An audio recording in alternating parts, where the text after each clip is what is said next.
दोस्तों कुछ दिन पहले शर्मा जी हमारे पास आए थे, हमसे थोड़ा सा नाराज थे। शर्मा जी एक सीनियर सिटीजन है, वरिष्ठ नागरिक है, हमसे नाराज थे, हमसे गुस्सा थे क्योंकि उन्होंने हमारी एक वीडियो देखी थी जिसके अंदर हमने बताया था कि सीनियर सिटीजन को इनकम टैक्स रिटर्न फाइल करने की कोई भी जरूरत नहीं है, यानी एग्जम्पशन दिया गया है इनकम टैक्स द्वारा अगर वो सीनियर सिटीजन जिनकी एज 75 साल या उससे ज्यादा है, जिनके पास पेंशन इनकम या ब्याज की इनकम आ रही है, जिस वजह से उन्हें इनकम टैक्स रिटर्न फाइल करने की जरूरत नहीं होगी। शर्मा जी हमसे खफा इसलिए थे क्योंकि उनकी बैंक ने उनको मना कर दिया था टीडीएस डिडक्ट करने से। यानी वो तो एक सीनियर सिटीजन थे, उनके पास भी जो है पेंशन इनकम और सिर्फ ब्याज की इनकम आ रही थी, जिस वजह से वो उस कैटेगरी यानी एग्जम्पशन के अंदर आते हैं। लेकिन बैंक ने उन्हें साफ साफ मना कर दिया कि वो एक स्पेसिफाइड सीनियर सिटीजन नहीं है, यानी उन पर ये जो प्रोविजन है वो लागू नहीं होगा। और इस वजह से जो शर्मा जी है उन्हें खुद को अपनी इनकम टैक्स रिटर्न भरनी पड़ गई। तो दोस्तों जब हमने शर्मा जी की रिटर्न चेक करी तब हमने पाया कि शर्मा जी ने कुछ ऐसी गलतियां करी थी जिस वजह से ये एग्जम्पशन या बैंक द्वारा डिनाई किया गया था कि वो उनका टीडीएस डिडक्ट नहीं कर सकती क्योंकि वो एक स्पेसिफाइड सीनियर सिटीजन नहीं है। दोस्तों अगर आप भी एक सीनियर सिटीजन है और आपकी भी सिर्फ पेंशन और इंटरेस्ट इनकम आ रही है तो आपको एग्जम्पशन अलाउ किया जाता है इनकम टैक्स के अंदर, लेकिन कुछ कंडीशन आपको जान लेना बहुत ही ज्यादा इंपॉर्टेंट है, वरना जो गलती शर्मा जी ने करी थी वो गलती आप भी कर सकते हैं। तो ऐसी गलती आप ना करें, जिस वजह से इस वीडियो को पूरा जरूर देखिएगा क्योंकि इस वीडियो के अंदर हम बताएंगे कि शर्मा जी ने कौन सी ऐसी गलती करी थी जिस वजह से उनका इनकम टैक्स रिटर्न उन्हें खुद को भरना पड़ गया, जबकि इनकम टैक्स एक्ट के अंदर अलाउड है कि अगर आपकी 75 या उससे ज्यादा एज है तो आपको इनकम टैक्स रिटर्न फाइल करने की कोई आवश्यकता नहीं है। लेकिन इसमें कुछ खास कंडीशन है जो आप सभी के लिए जानना इंपॉर्टेंट है। तो दोस्तों आज के इस वीडियो के अंदर हम बात करेंगे कि कौन होंगे स्पेसिफाइड सीनियर सिटीजन जिन लोगों को ये एग्जम्पशन अलाउ किया गया है, कौन से सेक्शन के अंदर अलाउ किया जाएगा, और कौन होगी स्पेसिफाइड बैंक जिसके अंदर आप पेंशन इनकम या ब्याज की इनकम डालकर अपने जो है इनकम टैक्स रिटर्न एग्जम्पशन से आप बच सकते हैं। टीडीएस से डिडक्ट कितना किया जाएगा, इस केस के अंदर जो बैंक होगी वो आपका टीडीएस डिडक्ट करेगी तो क्या रेट पर टीडीएस डिडक्ट करेगी, और कौन सा फॉर्म या डिक्लेरेशन आपको जमा करना होगा उस फॉर्म के बारे में डिटेल भी आपको जानकारी देंगे। एग्जांपल के साथ आपको समझाएंगे कि कैसे आपको एग्जम्पशन जो है वो अलाउ किया जाएगा, और इसके बाद ये भी बताएंगे कि शर्मा जी की कौन सी गलती थी जिस वजह से उनको ये एग्जम्पशन अलाउ नहीं किया है। तो दोस्तों आज का वीडियो बहुत ही इंपॉर्टेंट है, चैनल पर नए तो सब्सक्राइब कर लीजिए और बेल आइकन पर नोटिफिकेशन पर क्लिक कर लीजिए ताकि आपको आने वाले सभी नोटिफिकेशन रिगार्डिंग हमारे वीडियोस रेगुलरली मिलते रहे। आइए स्टार्ट करते अपने वीडियो को बिना देरी करते हुए।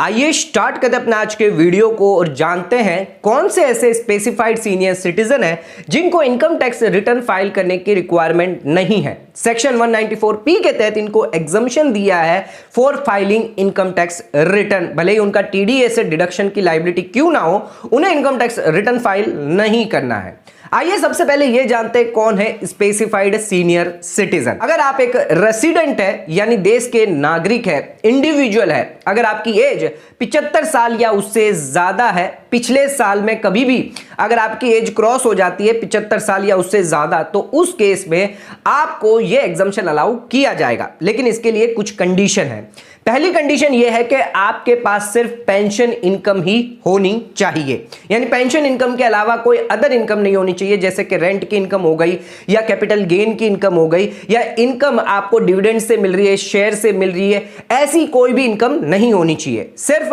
आपकी पेंशन इनकम होनी चाहिए, और वो पेंशन इनकम जो है वो स्पेसिफाइड बैंक या जो भी शेड्यूल बैंक सरकार द्वारा जारी करी गई है उन्हीं शेड्यूल बैंक के अंदर आपकी वो पेंशन इनकम आनी चाहिए। दोस्तों पेंशन इनकम के अलावा एक और इनकम जो है उस बैंक के अंदर आपकी आ सकती है। एग्जांपल के तौर पर अगर आपने पेंशन इनकम सेविंग अकाउंट के थ्रू आ रही है तो उस सेविंग अकाउंट के अंदर आपको ब्याज मिल सकता है, या अगर आपने उस बैंक के अंदर आपने फिक्स डिपॉजिट करवा दिए, आरडी करवा दिए या सीनियर सिटीजन सेविंग स्कीम खुलवा के रखी है जिसमें आपको ब्याज आ रहा है, यानी किसी भी अकाउंट के अंदर अगर आपको ब्याज मिल रहा है और सिर्फ पेंशन इनकम मिल रही है तो उस केस में वही सेम बैंक के अंदर यानी स्पेसिफाइड बैंक के अंदर, शेड्यूल बैंक के अंदर अगर आपकी आ रही है तभी आपको एग्जम्पशन अलाउ किया जाएगा। अगर वो ब्याज की इनकम किसी और बैंक के अंदर आती है तो उस केस में आपको एग्जम्पशन अलाउ नहीं किया जाएगा। शर्मा जी ने यही गलती करी थी ब्याज रिलेटेड। क्या गलती करी थी वो भी आगे हम समझाएंगे एग्जाम्पल के थ्रू आपको।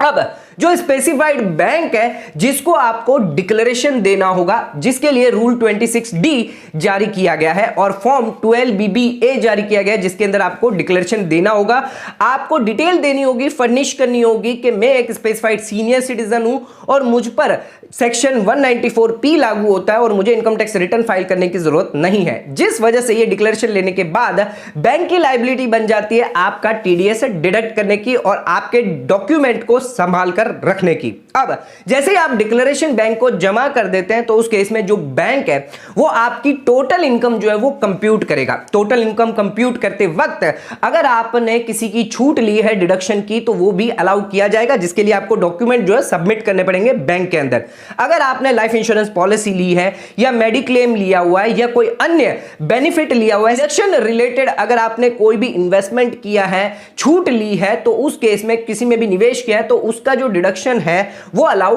किया जाएगा। जो बैंक है वो आपसे डॉक्यूमेंट लेगी प्रॉपर, जिसके अंदर आपने जो इन्वेस्टमेंट किया है, LIC का किया है, मेडिक्लेम का किया है, तो प्रॉपर डॉक्यूमेंट आपको संभाल के रखना और बैंक को जमा करना है डिक्लेरेशन के साथ। जिसके बाद बैंक जो आपकी टोटल इनकम में इन डिडक्शन को जो है अलाउ करने के बाद सेक्शन 87A के अंदर जो रिबेट अलाउ होता है 5 लाख की इनकम तक, वो भी जो है कंसीडर करने के बाद जो भी टैक्स लायबिलिटी आपकी निकल के आती है जिस पर आपका टीडीएस से डिडक्ट किया जाएगा, यानी जो भी टैक्स लायबिलिटी निकल के आएगी, जो भी रेट आपके निकल के आएगी, क्या आप 5% में आते हैं या 20% में या 30% की स्लैब में आते हैं, तो उस हिसाब से जो भी आपकी इनकम निकल के आती है टैक्स लायबिलिटी आपकी कंप्यूट की जाएगी और ये जो टैक्स है वो सरकार को जमा कर दिया जाएगा। एक चीज और ध्यान रखने में, जो भी स्पेसिफाइड बैंक होगी उनको ये डिक्लेरेशन साथ में जो भी आपने इन्वेस्टमेंट डॉक्यूमेंट दिए वो संभाल कर रखने होंगे। अगर कभी भी चीफ कमिश्नर या प्रिंसिपल चीफ कमिश्नर ने इन डॉक्यूमेंट को प्रेजेंट करने को बोला तो बैंक यानी स्पेसिफाइड बैंक को उन डॉक्यूमेंट को सबमिट करना मैंडेटरी होगा। दोस्तों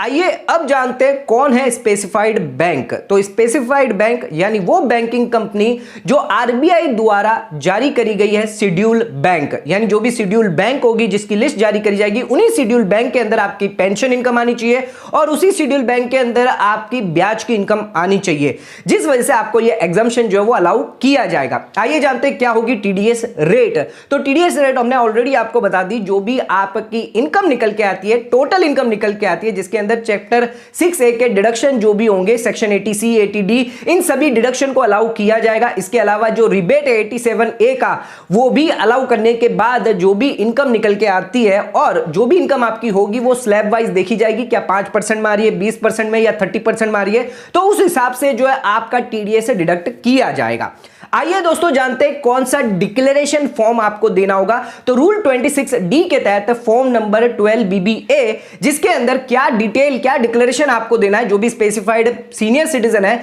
जिनको अपना नाम पता देना होगा, अपना पैन, आधार, प्रीवियस ईयर किस साल के लिए आप डिडक्शन लेना चाहते हैं, डेट ऑफ बर्थ क्या होगी, कौन सी स्पेसिफाइड बैंक के अंदर आपने पेंशन इनकम आ रही है उस बैंक का नाम देना होगा, इसी के साथ किस एम्प्लॉयर से आपको पेंशन इनकम मिल रही है तो उसकी भी डिटेल आपको देनी होगी। इसके अलावा आपको पेंशन पेमेंट ऑर्डर नंबर देना होगा, जिसके बाद आपको वेरिफिकेशन डिक्लेरेशन देना है कि जो भी इंफॉर्मेशन आप प्रोवाइड कर रहे हैं वो सही है और आपकी कोई अदर इनकम नहीं है, सिर्फ पेंशन इनकम और ब्याज की इनकम आ रही है उन्हीं अकाउंट में जो स्पेसिफाइड बैंक के अंदर मेंटेन किए गए। ये डिक्लेरेशन देने के बाद बैंक की लायबिलिटी हो जाती है आपका टीडीएस डिडक्ट करने के लिए। तो ये जो डिक्लेरेशन है फॉर्म 12BBA ये आपको जमा करना हो। तो आइए समझते हैं एग्जांपल के थ्रू कि कैसे हमें एग्जम्पशन अलाउ किया जाएगा, कैसे कैलकुलेशन किया जाएगा पूरी हमारी इनकम का और कैसे टीडीएस डिडक्ट किया जाएगा, जिसके बारे में एक छोटा सा एग्जांपल देख लेते हैं। तो दोस्तों आ जाते हैं अब अपने एग्जांपल पर। तो शर्मा जी एक रेसिडेंट है जिनकी एज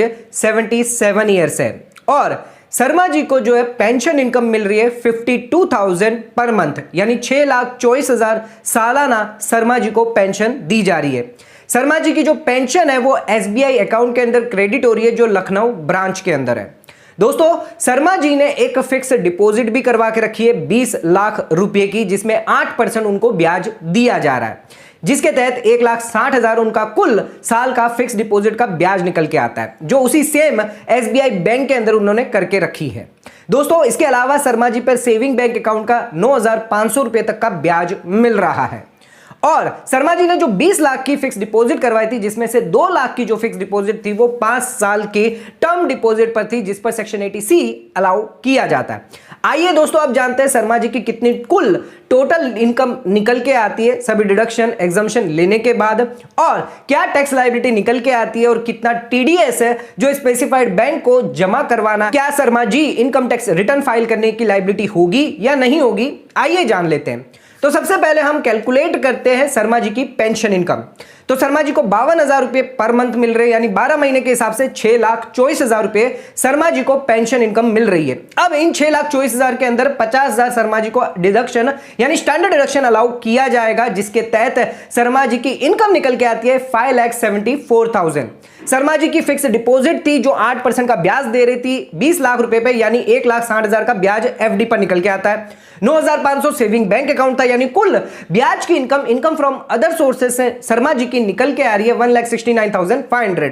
यानी टोटल इनकम देखे 5,74,000 जो पेंशन इनकम प्लस 1,69,500 जो ब्याज की इनकम निकल के आ रही है, जिसमें 7,43,500 की टोटल आय निकल के आ रही है, जिसके अंदर शर्मा जी ने 2 लाख की फिक्स डिपॉजिट करवाई थी, जिसके अंदर 1.5 लाख तक को उनको 80C की छूट मिल जाती है, क्योंकि 5 साल की उन्होंने फिक्स डिपॉजिट करवाई थी। और शर्मा जी को सीनियर सिटीजन है, जिस वजह से सेक्शन 80TTB के अंदर भी 50,000 की छूट मिल जाती है, चाहे वो सेविंग अकाउंट हो, एफडी अकाउंट हो, उसमें अगर ब्याज मिल रहा है तो 50,000 की सीनियर सिटीजन को छूट मिलती है 80TTB के तहत, यानी टोटल डिडक्शन 2 लाख रुपए का निकल के आता है, यानी जो नेट इनकम शर्मा जी की निकल के आएगी 5,43,500 निकल के आती है। दोस्तों इस पर हम टैक्स लायबिलिटी अगर कंप्यूट करें तो शर्मा जी की 3 लाख की बेसिक एग्जम्पशन लिमिट है, तो 3 लाख से 5 लाख तक बीच में देखें तो 2 लाख पर 5% निकल के आता है, यानी 10,000 रुपए। शर्मा जी को 87A का रिबेट का बेनिफिट नहीं मिलेगा, क्योंकि शर्मा जी की इनकम जो है 5 लाख से क्रॉस कर गई है, तो 10,000 रुपए आपको 2 लाख तक की इनकम पर मिलेगा। और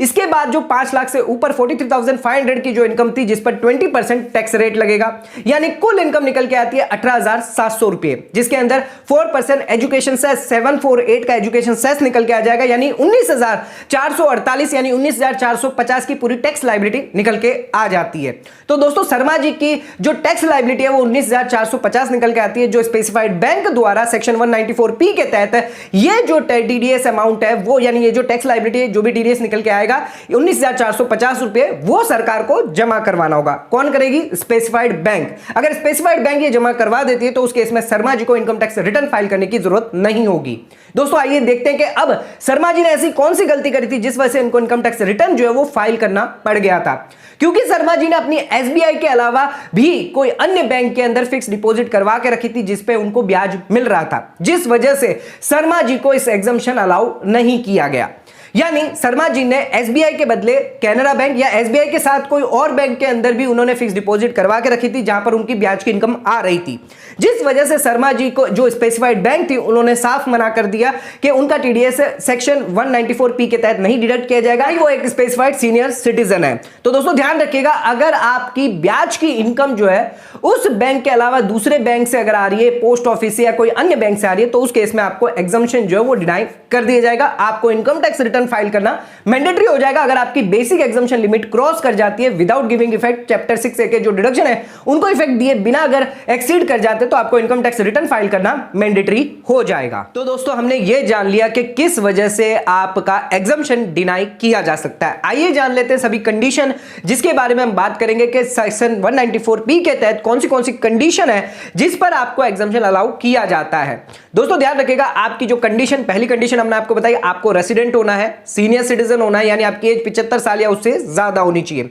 इसके अलावा आपकी सिर्फ पेंशन इनकम होनी चाहिए, यानी आपकी कोई rent income, dividend income, share income, कोई अन्य इनकम नहीं होनी चाहिए, या फिर इंटरेस्ट इनकम होनी चाहिए जो उसी स्पेसिफाइड बैंक में होनी चाहिए। अगर उस स्पेसिफाइड बैंक के अलावा अगर आपकी कोई अदर इंटरेस्ट इनकम है तो उस केस में आपको एग्जम्पशन जो है वो डिनाई कर दिया जाएगा। दोस्तों इसके अलावा जो आपको डिक्लेरेशन जो है वो भी आपको सबमिट करना होता है। स्पेसिफाइड बैंक को बिना डिक्लेरेशन सबमिट करे हुए आप ये क्लेम नहीं कर सकते सकते एग्जम्पशन का। इसके अलावा एक और कंडीशन है, आपका जो टीडीएस अमाउंट है वो 50,000 से ज्यादा नहीं होना चाहिए। अगर आपका टीडीएस अमाउंट 50,000 से ज्यादा हुआ तो आप mandatory income tax return filing के दायरे में आ सकते हैं। इसके साथ आपकी जो बेसिक एग्जम्पशन लिमिट है वो क्रॉस होनी चाहिए। जो भी बेसिक एग्जम्पशन लिमिट रखी गई है उससे इनकम क्रॉस होनी चाहिए, तभी इस एग्जम्पशन का बेनिफिट आप ले पाएंगे। अगर आपकी इनकम 3 लाख से अंदर है तो आपको इनकम टैक्स रिटर्न फाइल करने की कोई मैंडेटरी रिक्वायरमेंट नहीं है। तो दोस्तों ये कुछ बेसिक कंडीशन है जो आपको ध्यान रखनी है अपनी एग्जम्पशन लेते वक्त 194P के तहत। तो दोस्तों आज का वीडियो यहीं खत्म करते हैं। वीडियो पसंद आया चैनल को लाइक और सब्सक्राइब जरूर करिएगा, ज्यादा शेयर जरूर करिएगा। धन्यवाद।